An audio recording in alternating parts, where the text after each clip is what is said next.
Well, if you watch The Mandate for a while, you've probably heard of Butterworth. We go through DC's coolest MAGA hangout, and of course, you know the man behind it, Raheem Kassam.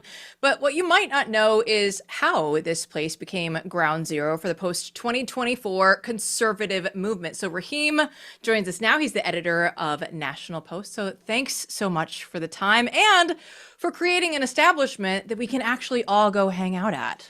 You're very welcome, although I have to tell you, having to be there almost 7 nights a week, sometimes 7 nights a week, I kind of sometimes wonder what the heck we've done because it gets rowdy in there, and it's a good time and it's a late night time, and running a news organization in the day and running a bar at night, I don't think those two things necessarily mix very well. I think they mix perfectly, but age starts to catch up after a while. It does. The mornings come earlier and earlier. Great if I could have done this at like 19 years Yeah. old.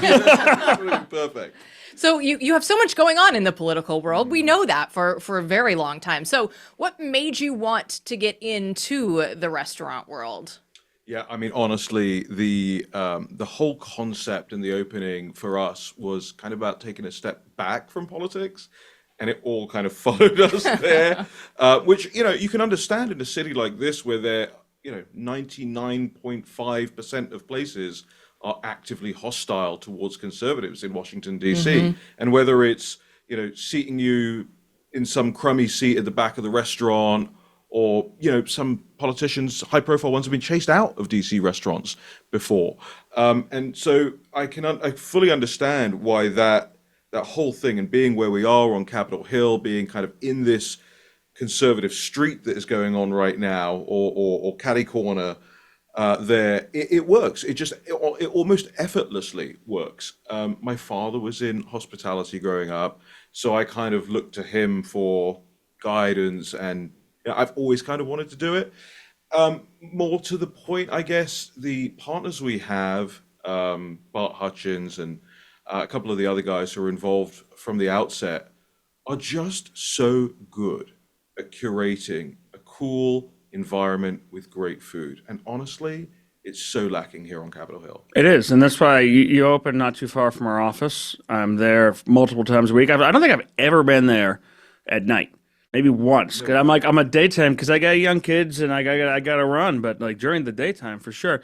And it's that old school style of actually taking care of you, where the people in there know you. They make an effort to recognize you. They know what you like. They care what you like. They'll tell you the specials, not just because they're remembering something off the list, but hey, actually, I think you're interested in this, and here's something we're working on. And there's interesting stuff, and it's an interesting place to hang out. But one of the things, this is a city where somebody opened up a bar, I think it was like on U Street, that was supposed to be a bipartisan bar. That was it. And they ran it out of business for toleration of fascism, for saying there were Republicans in the city too. And the poor people had to apologize and shutter their doors. And it's a hard place to make an impact. You guys have just fully embraced it in a way that's, obviously a person off the street could walk in and there's no signs on the wall. Right. You might, and there's a lot of girls with tattoos from Brooklyn, like hipster-looking chicks, probably reading like Nietzsche and crazy stuff in the corner, who you wouldn't notice it actually walking in, but it's a welcoming atmosphere. So, but what's it like? I was in the bartending industry for 15 years, and I was a bouncer, bartender, waiter, everything. It's got to be hard to hire people who at least either don't care or are aligned, or at least aren't angry about it. I mean, is that how does that go into hiring? I would honestly love to tell you that all parts of running that place are really difficult and all that, but actually that's not the case. Like the day to day, like as you said, you talk to our staff and they really just care about the place. They care about the customers. They care about pride the place, in it, and they make my job, right, which is investor owner. My job is just to come and shake people's hands at this point. They make that so easy.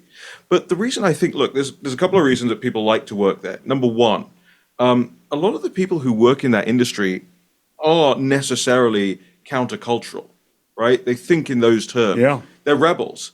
And the left has been the dominant culture for so very long that they actually kind of like the right-wing stuff. They think that is the way to rebel right now. They might not be right-wing in their politics, their policies, whatever, or maybe nothing, right? Like you said. But they kind of dig the fact that there's something countercultural going on there. The other part of it is DC and the libs who run this city always talking about, oh, living wage and all of this stuff. But they themselves, their restaurants, their bars, their everything, they don't pay living wages. We do. We actually pay people probably twice what they would earn as an hourly rate to go and be a bartender somewhere else in this city. And the third thing is our customers. Our customers tip really well. And so our staff really want to work there. And we get asked from people all over the city, can I work there? Can I pick up a shift? Can I do this? And we never thought that would be the case, right? Coming into this thing and having kind of that MAGA representation in the media. The New York Times magazine has done it, and Axios has done it, and Politico's done it, and it's just saturated. That was the challenge with writing about you. I got an article coming out in Frontier, and it's going to be a fun piece that goes into this for us in our magazine. But I was probably the 150th reporter who texted you and talked to Bart and said, I'm writing a profile on your restaurant. That's the hardest part about running the place is giving interview about it constantly.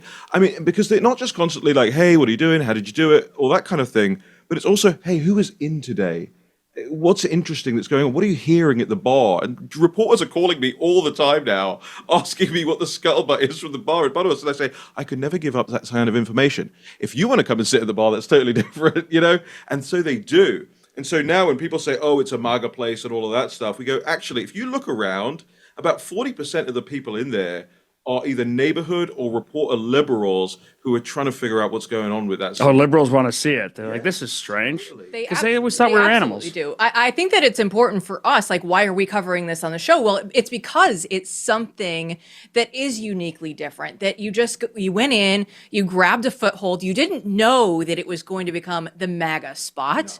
No. But here we are right now. And I love it because the last time that we were in town when we were eating there were protesters out on the street, and they were yelling. They had signs. Our investigative reporter, Steve Baker, was with us, and Steve went right up to one of these women, and he's like, listen, if you want to go in, I'll buy your food. The food is really good. You need to go in there. And she's like, that's there. I think she called you fascist. This is where the fascists eat. We can't do that. But like, you can tell that there's something happening when you're here in DC, and there's something that's super conservative, and also the food is so good that everybody that comes in to write a profile about you can't say anything bad because the food is so good. You know who it reminds me of?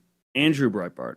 I'm not talking about the company. I'm not talking about the industry. I'm talking about the person who was just fun. Yeah, really hard to dislike. Really, really fun. And he's just, one of my voicemail is filled, and one of the things that I will never ever delete is a voicemail from him.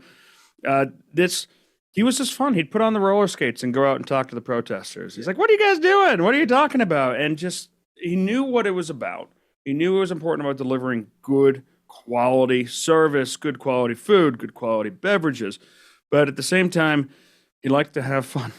Yeah, and that's what I see at Butterworth. Yeah, and I think it's authentic as well. The people who are involved in that place are really like actual just fun people. It's not an affectation. You can kind of smell that a mile away, right? When somebody's putting something on, when it's not real. People come in with us, and yeah, you know what? Sometimes things are out of place, or sometimes, we've got all this old Victorian furniture. Sometimes it breaks. Sometimes the candle wax gets everywhere. But it's that kind of authentic eclecticness that I think, look, I don't speak with an American accent. I'm from a different place. The Europeans are way more into that stuff. And everything in DC kind of became very stale, very glass and fake marble and uncomfortable chairs and all of that. And we came along and did like the complete opposite. It's like walking into your grandma's house, right? And it's comfy and it's cozy. One of the big problems we have is turning the tables over because people just get so cozy in there at night. They want to hang out all night long. I'm like, I got a line forming at the host stand of people who have reserved tables, and we're trying to move people around and stuff. So we were one of those groups one night. We promised we'd only stay there for an hour. We're like, we will be out by 7 p.m. for the reservation that has this table. And they were like, sorry, but we have a lot of people to come through. So if you're in Washington, D.C., be sure to make a stop down at Butterworth. And now don't go anywhere because we have Raheem here. So we're definitely going to pick his brain a little bit more right after this.